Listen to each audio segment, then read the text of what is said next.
सर्वमंगल मंगले शिवे सर्वार्थ साधिके शरणे त्र्यंबके गौरी नारायणी नमस्तुते।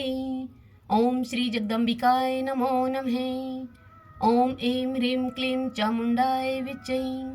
आप सुन रहे हैं श्रीमद् देवी भागवत पुराण के तीसरे स्कंद से अध्याय 1, 2 और 3 की कथा। राजा जनमेजय, जो कि परीक्षित के पुत्र थे, वे व्यास जी से बोले कि हे भगवान, आपने महान अम्बा यज्ञ के विषय में कहा है। वे अम्बा कौन है? वे कैसे, कहाँ और किस लिए उत्पन्न हुई हैं? और वे कौन कौन से गुणों वाली हैं? उनका यह यज्ञ कैसा है और उसका क्या स्वरूप है? हे दयानिधान, आप सब कुछ जानने वाले हैं, उस यज्ञ का विधान सम्यक रूप से मुझे बताइए। हे ब्राह्मण, आप विस्तार पूर्वक ब्रह्मांड की उत्पत्ति का भी वर्णन कीजिए। हे भुसुर, इस विषय में अन्य ज्ञानियों ने जैसा कहा है वह सब कुछ भी आप भली भांति जानते हैं।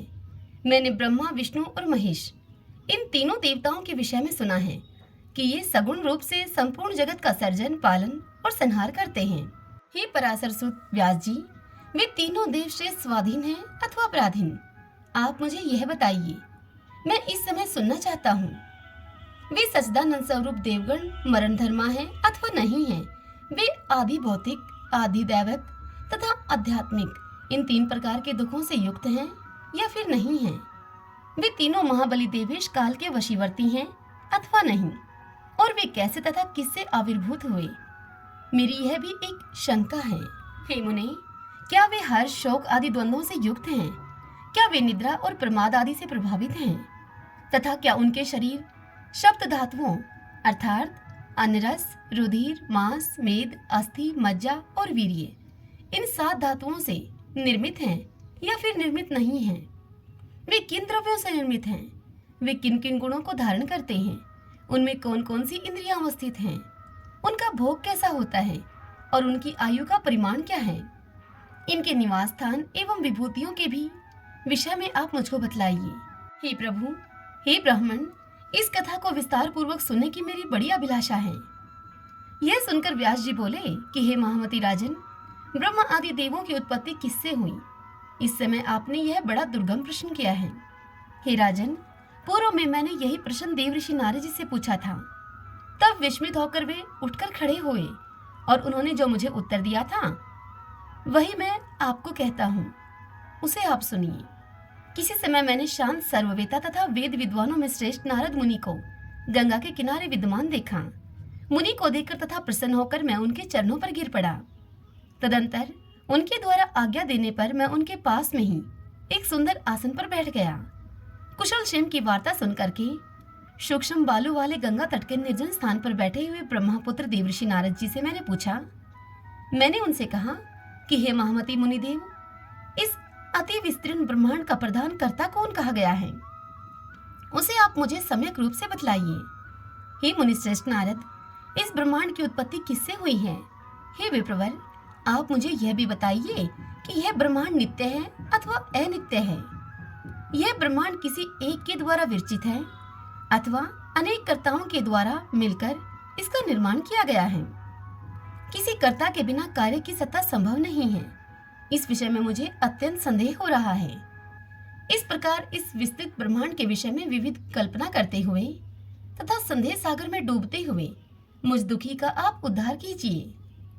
कुछ लोग सदाशिव, महादेव, प्रलय तथा उत्पत्ति से रहित आत्माराम, देवेश, त्रिगुणात्मक, निर्मल, हर संसार से उद्धार करने वाले, नित्य तथा सृष्टि पालन संहार करने वाले भगवान शंकर को ही इसका मूल कारण मानकर उन्हें ही इस ब्रह्मांड का रचयिता कहते हैं।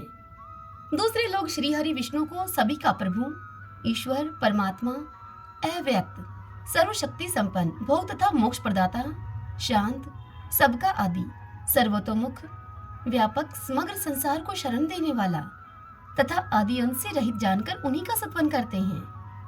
अन्य लोग ब्रह्मा जी को सृष्टि का कारण, सर्वज्ञ, सभी प्राणियों का प्रवर्तक, 4 मुखों वाला, सूर्यपति, विष्णु के नाभि कमल से प्रादुर्भूत, सर्वव्यापी, सभी लोकों की रचना करने वाला तथा सत्यलोक में निवास करने वाला बताते हैं।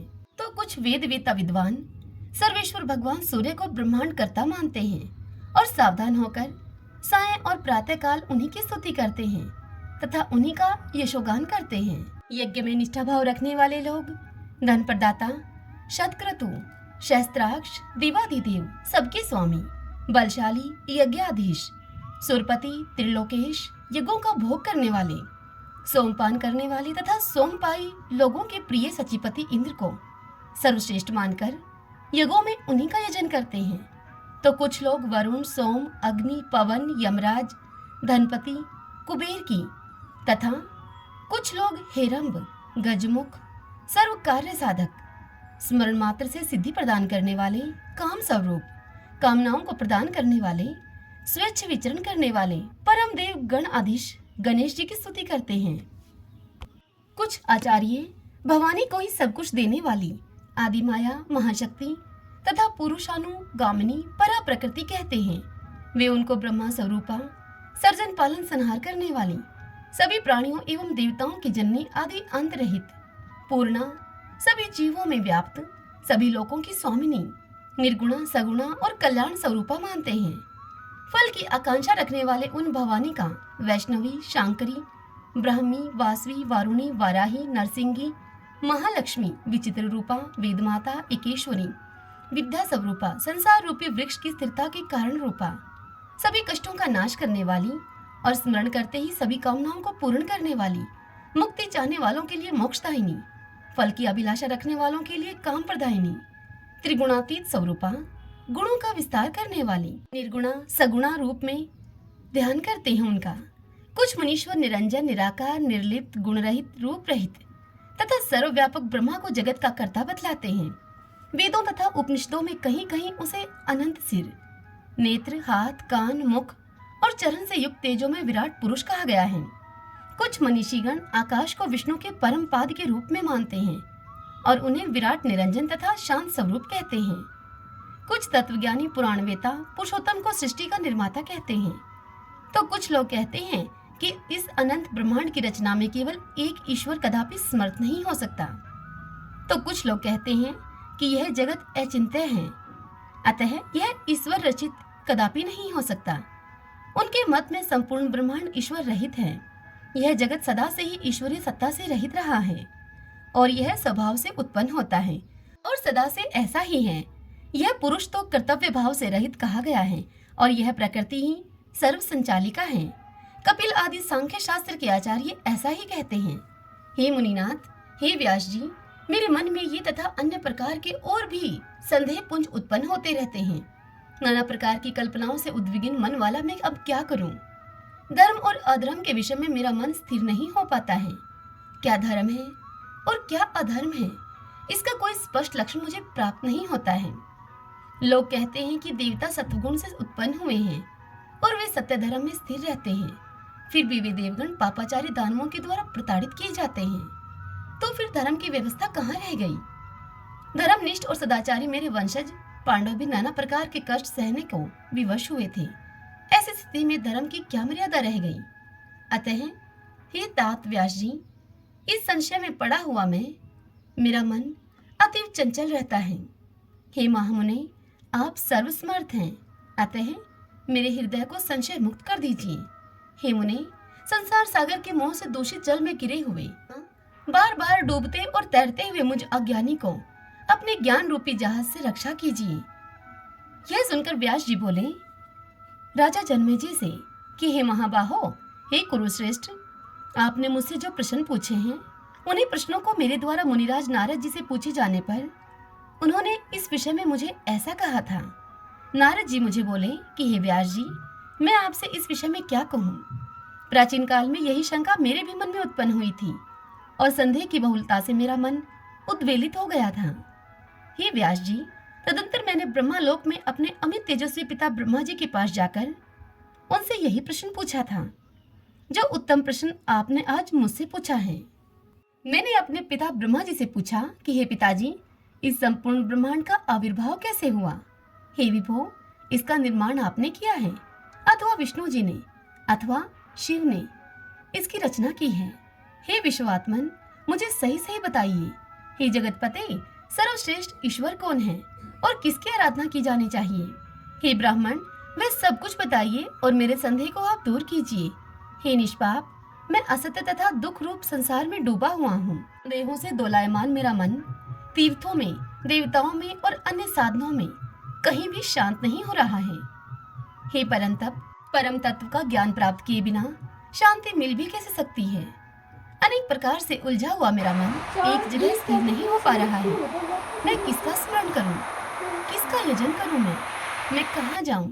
मैं किसकी अर्चना करूं और किसकी स्तुति करूं? मैं, हे देव, मैं तो उस सर्वेश्वर परमात्मा को जानता भी नहीं हूँ। व्यास जी से नारद जी इतना कहकर उन्हें आगे कहते हैं कि हे सत्यवती तन्य व्यास जी, जब मैंने अपने पिता ब्रह्मा जी से इस प्रकार कहा, तब वे ब्रह्मा जी मुझे बोले कि हे पुत्र, हे नारद, तुमने आज एक दुरूह तथा उत्तम प्रश्न किया है। उसके विषय में मैं क्या कहूँ? हे महाभाग, साक्षात विष्णु के द्वारा भी इन प्रश्नों का निश्चित रूप से उत्तर दिया जाना संभव नहीं है। हे महामते नारद, इस संसार के क्रियाकलापों में आसक्त कोई भी ऐसा नहीं है जो इस तत्व का ज्ञान रखता हो। कोई विरक्त, निष्प्रह तथा विद्वेष रहित ही इसे जान सकता है। प्राचीन काल में जल प्रलय के होने पर स्थावर जंगम आदि प्राणियों के नष्ट हो जाने तथा मात्र 5 महाभूतों की उत्पत्ति होने पर मैं कमल से आविर्भूत हुआ। उस समय मैंने सूर्य, चंद्र, वृक्षों तथा पर्वतों को नहीं देखा और कमल कर्णिका पर बैठा हुआ मैं यह विचार करने लगा कि इस महासागर के जल में मेरा प्रादुर्भाव कैसे हुआ।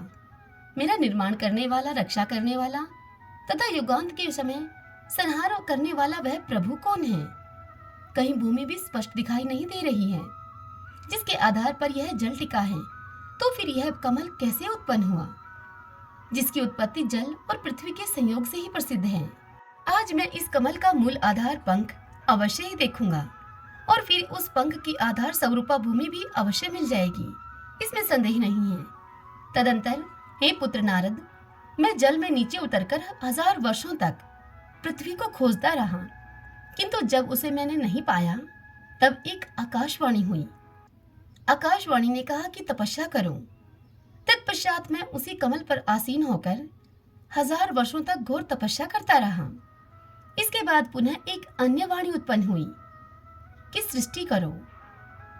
मैंने उस वाणी को साफ साफ सुना। उस वाणी को सुनकर व्याकुल चित्त वाला मैं सोचने लगा कि मैं किसका सर्जन करूं और किस प्रकार से करूं। उसी समय मधु कैटब नाम वाले 2 भयानक दानव मेरे सम्मुख आ गए। उस महासागर में युद्ध करने के लिए तत्पर उन दोनों दानवों से मैं अत्यधिक भयभीत हो गया। तत्पश्चात मैं उसी कमल की नाल का आश्रय लेकर जल के भीतर उतरा और वहां एक अत्यंत अद्भुत पुरुष को मैंने देखा। उनका शरीर मेघ के समान श्याम वर्ण वाला था। वे पीत वस्त्र को धारण किए हुए थे और उनकी 4 भुजाएं थीं। वे जगतपति वनमाला से अलंकृत थे तथा शेषशैया पर वे सो रहे थे। वे शंख, चक्र, गदा, पद्म आदि आयुध धारण किए हुए थे। इस प्रकार मैंने शेषनाग की शैया पर शयन करते हुए उन महाविष्णु को देखा। हे पुत्र नारद, योग निद्रा के वशीभूत होने के कारण निष्पन्द पड़े हुए उन भगवान अच्युत को शेषनाग के ऊपर सोया हुआ देखकर मुझे अद्भुत चिंता हुई और मैं सोचने लगा कि अब मैं क्या करूं। तब मैंने निद्रा स्वरूपा भगवती का स्मरण किया और मैं उनकी स्तुति करने लगा। तब मेरी स्तुति से वे कल्याणी भगवती विष्णु भगवान के शरीर से निकलकर आकाश में विराजमान हुई। उस समय दिव्य आभूषणों से अलंकृत वे भगवती कल्पनाओं से परे विग्रह वाली प्रतीत हो रही थी। इस प्रकार विष्णु का शरीर तत्काल छोड़कर जब वे आकाश में विराजित हो गई, तब उनके द्वारा मुक्त किए गए अनंत आत्मा वे जनार्दन उठ गए। तत्पश्चात उन्होंने 5000 वर्षों तक उन दैत्यों के साथ घोर युद्ध किया। पुनः उन महामाया भगवती के दृष्टिपात से मोहित किए गए उन दोनों दैत्यों को भगवान विष्णु ने मार दिया। अपनी जांघों को विस्तृत करके भगवान विष्णु ने उसी पर उन दोनों का वध किया। उसी समय जहां हम दोनों थे वहीं पर शंकर जी भी आ गए। तब हम तीनों ने गगन मंडल में विराजमान उन मनोहर देवी को देखा। हम लोगों के द्वारा उन परम शक्ति की स्तुति किए जाने पर अपनी पवित्र कृपा दृष्टि से हम लोगों को प्रसन्न करके उन्होंने वहां स्थित हम लोगों से कहा। देवी हमसे बोली कि हे ब्रह्मा, हे विष्णु, हे महेश, अब आप लोग सृष्टि, पालन और संहार के अपने अपने कार्य को प्रमाद रहित होकर कीजिए। अब आप लोग अपना अपना निवास बनाकर निर्भीकता पूर्वक रहिए, क्योंकि उन दोनों महादैत्यों का संहार हो गया है। अतः आप लोग अपनी विभूतियों से अंडज, पिंडज और उद्भिज तथा स्वेदज 4 प्रकार की सभी प्रजाओं का सर्जन कीजिए। ब्रह्मा जी नारद से आगे कहते हैं कि उन भगवती का वह मनोहर सुखकर तथा मधुर वचन सुनकर हम लोगों ने उनसे यह कहा। हमने देवी से कहा कि हे माता, हम लोग शक्तिहीन हैं, अतः इन प्रजाओं का सर्जन हम कैसे करें? अभी विस्तृत पृथ्वी ही नहीं है और सभी ओर जल ही जल फैला हुआ है। सृष्टि कार्य के लिए आवश्यक पंच तत्व, गुण, तन मात्राएं और इंद्रियां ये कुछ भी नहीं है। हम लोगों के ये वचन सुनकर भगवती का मुखमंडल मुस्कान से भर उठा। उसी समय वहां आकाश से एक रमणीक विमान आ पहुंचा। तत्पश्चात उन भगवती ने हमसे कहा कि हे देवताओं, आप लोग निर्भीक होकर इस विमान में इच्छा के अनुसार बैठ जाइए। हे ब्रह्मा, विष्णु, महेश, मैं आप लोगों को आज इस विमान में एक अद्भुत दृश्य दिखाऊंगी। उन देवी का यह वचन सुनकर हम तीनों उनकी बात को स्वीकार करके रत्नों से जटित, मोतियों की झालरों से शोभायमान, घंटियों की ध्वनि से गुंजित तथा देव भवन के तुल्य उस रमणीक विमान पर संशय रहित होकर भाव से चढ़कर बैठ गए। तब भगवती ने हम जितेंद्रीय देवताओं को बैठा हुआ देखकर उस विमान को अपनी शक्ति से आकाश मंडल में उड़ा दिया। मन के समान वेग से उड़ने वाला वह विमान जिस स्थान पर पहुंचा, वहां जब हमने जल को नहीं देखा तब हम लोगों को महान आश्चर्य हुआ। उस स्थान के वृक्ष भी सभी प्रकार के फलों से लदे हुए और कोकिलों की मधुर ध्वनि से गुंजायमान थे। वहां की भूमि, पर्वत, वन और उपवन वे सभी सुरमय दृष्टिगोचर हो रहे थे। उस स्थान पर स्त्रियां, पुरुष, पशु, बड़ी नदियां, बावलियां, कुएं, तालाब, पोखरे तथा झरने इत्यादि विद्यमान थे। वह भव्य 4 दीवारी से घिरा हुआ एक मनोहर नगर था, जो कि यज्ञशालाओं तथा अनेक प्रकार के दिव्य महलों से सुशोभित था। तब उस नगर को देखकर हम लोगों को ऐसी प्रतीति हुई कि मानो यही स्वर्ग है। और फिर हम लोगों को यह जिज्ञासा हुई कि इस अद्भुत नगर का निर्माण किसने किया है। उस समय हम लोगों को बड़ा आश्चर्य हुआ। तब हम लोगों ने आखेट के उद्देश्य से वन में जाते हुए एक देवतुल्य राजा को देखा। उसी समय हम लोगों को जगदम्बा भगवती भी विमान पर स्थित दिखाई पड़ी। थोड़ी ही देर के बाद हमारा विमान वायु से प्रेरित होकर आकाश में पुनः उड़ने लगा और मुहूर्त भर में वह विमान पुनः एक अन्य सुरमय देश में पहुंच गया। वहां पर हम लोगों को अत्यंत रमणीक नंदनवन दृष्टिगत हुआ, जिसमें पारिजात वृक्ष की छाया का आश्रय लिए हुए कामधेनु स्थित थी। कामधेनु के समीप ही 4 दांतों वाला ऐरावत हाथी विद्यमान था और वहां मेनका आदि अप्सराओं के समूह अपने नृत्य और गानों में विविध भाव भंगिमाओं का प्रदर्शन करते हुए अनेक प्रकार की क्रीड़ाएं कर रही थे। वहां मंदार वृक्ष की वाटिकाओं में सैकड़ों गंधर्व, यक्ष और विद्याधर गा रहे थे और रमण कर रहे थे। वहां पर इंद्र भगवान भी इंद्राणी के साथ दृष्टिगोचर हुए। स्वर्ग में निवास करने वाले देवताओं को देखकर हमें परम विस्मय हुआ। वहां पर वरुण, कुबेर, यम, सूर्य, अग्नि तथा अन्य देवताओं को स्थित देखकर हम आश्चर्यचकित हुए। उसी समय उस सुसज्जित नगर से वह राजा निकला। देवताओं के राजा इंद्र की भांति पराक्रमी वह राजा धरातल पर पालकी में बैठा हुआ था। वह विमान हम लोगों को लेकर द्रुत गति से आगे बढ़ा। तदंतर हम लोग अलौकिक ब्रह्मालोक में पहुंच गए। वहां पर सभी देवताओं से नमस्कृत ब्रह्मा जी को विद्यमान देखकर भगवान शंकर एवं विष्णु विस्मय में पड़ गए।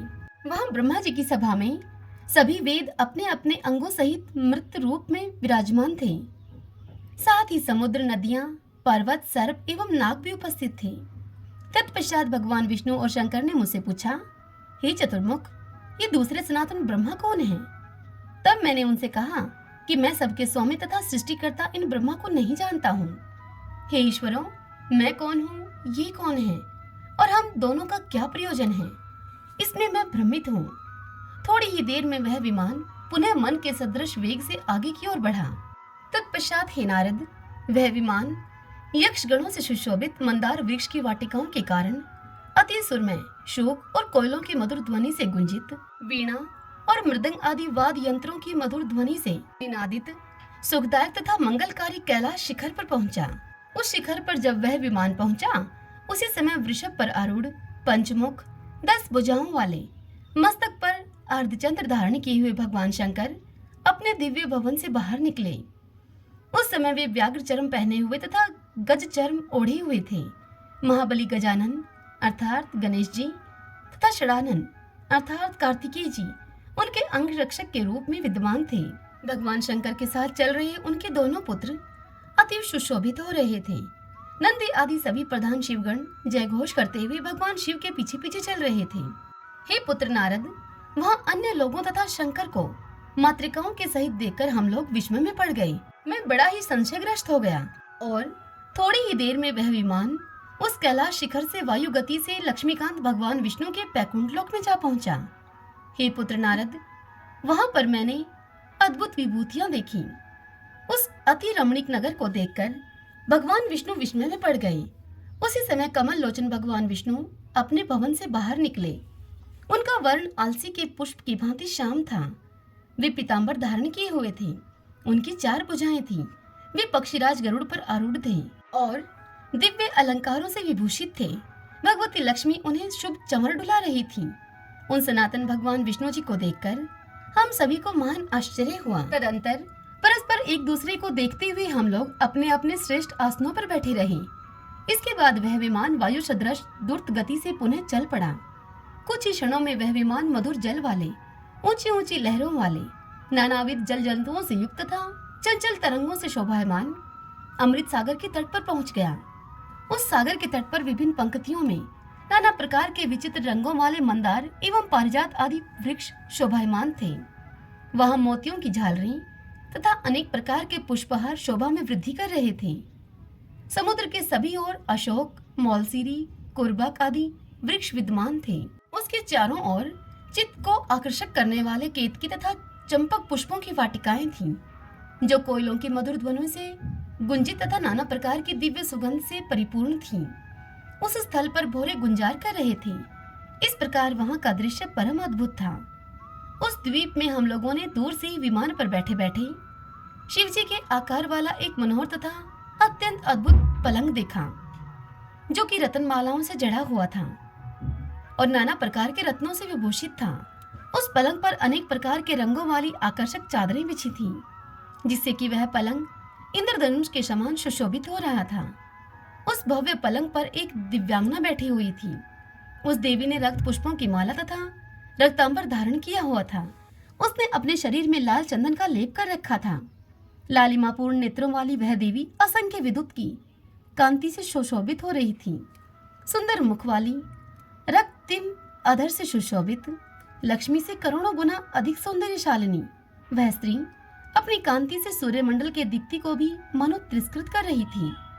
वर, पाश, अंकुश और अभय मुद्रा को धारण करने वाली तथा मधुर मुस्कान से युक्त वे भगवती भुवनेश्वरी हमें दृष्टिगोचर वहां हुई, जिन्हें पहले कभी नहीं देखा गया था। हिंकार बीज मंत्र का जप करने वाले पक्षियों का समुदाय उनकी सेवा में निरंतर रत था। नव यौवन से संपन्न तथा अरुण आभा वाली वे कुमारी साक्षात करुणा की मूर्ति थीं। वे सभी प्रकार के श्रृंगार एवं परिधानों से सुसज्जित थीं और उनके मुखारविंद पर मंद मुस्कान विराजमान थी। उनके उन्नत वक्षस्थल कमल की कलियों से भी पढ़कर शोभायमान हो रहे थे। नानाविध मणियों से जटित आभूषणों से वे अलंकृत थीं। स्वर्ण निर्मित कंकण, केयूर और मुकुट आदि से वे सुशोभित थीं। स्वर्ण निर्मित श्री चक्राकार कर्ण फूल से सुशोभित उनका मुखारविंद अत्यधिक दीप्तिमान था। उनकी सखियों का समुदाय हरलेखा तथा भुवनेशी नामों का सतत जप कर रहा था और अन्य सखियां उन भुवनेशी महेश्वरी की अनवरत स्तुति कर रही थी। हरलेखा आदि देव कन्याओं तथा अनंग कुसुमा आदि देवियों से वे घिरी हुई थी। वे षटकोण के मध्य में यंत्रराज के ऊपर विराजमान थीं। उन भगवती को देखकर वहां स्थित हम सभी आश्चर्यचकित हो गए और कुछ देर तक हम वहीं पर ठहरे रहे। यह बात बताते हुए नारद जी से ब्रह्मा जी आगे कहते हैं कि हे पुत्र नारद, हम लोग यह नहीं जान पाए कि वे सुंदरी कौन हैं और उनका क्या नाम है। दूर से देखने पर वे भगवती 1000 नेत्र, 1000 मुख और 1000 हाथों से युक्त अति ही सुंदर लग रही थी। इसमें तनिक भी संदेह नहीं है। हे नारद, हम सोचने लगे कि ये न तो अप्सरा हैं, न ही गंधर्वी हैं और न ही देवांगना ही दिखती हैं, तो फिर ये कौन हो सकती हैं।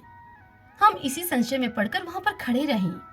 तब उन सुंदर हास वाली देवी को देखकर भगवान विष्णु ने अपने अनुभव से मन में निश्चित करके हमसे कहा कि ये साक्षात भगवती जगदम्बा हम सबकी कारण स्वरूपा हैं। ये ही महाविद्या, महामाया, पूर्ण तथा शाश्वत प्रकृति रूपा हैं। अल्प बुद्धि वाले गंभीर आशय वाली इन भगवती को सम्यक रूप से नहीं जान सकते हैं। केवल योग मार्ग से ही ये ज्ञेय हैं, अर्थात जानने के योग्य हैं। ये देवी परमात्मा की इच्छा स्वरूपा तथा नित्यानित्य स्वरूपणी है।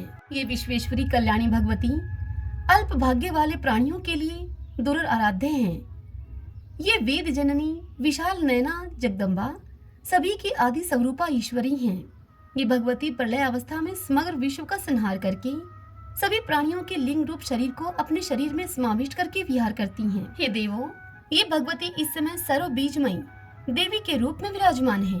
देखिए, इनके समीप करोड़ों विभूतियां कर्म से स्थित हैं। हे ब्रह्मा एवं शंकर जी, देखिए, दिव्य आभूषणों से अलंकृत तथा दिव्य गंध अनुलेप से युक्त ये सभी विभूतियां इन भगवती की सेवा में मनोयोग से संलग्न हैं। हम लोग धन्य, सौभाग्यशाली तथा कृतकृत्य हैं, जो कि हमें इस समय यहाँ भगवती का साक्षात दर्शन प्राप्त हुआ है।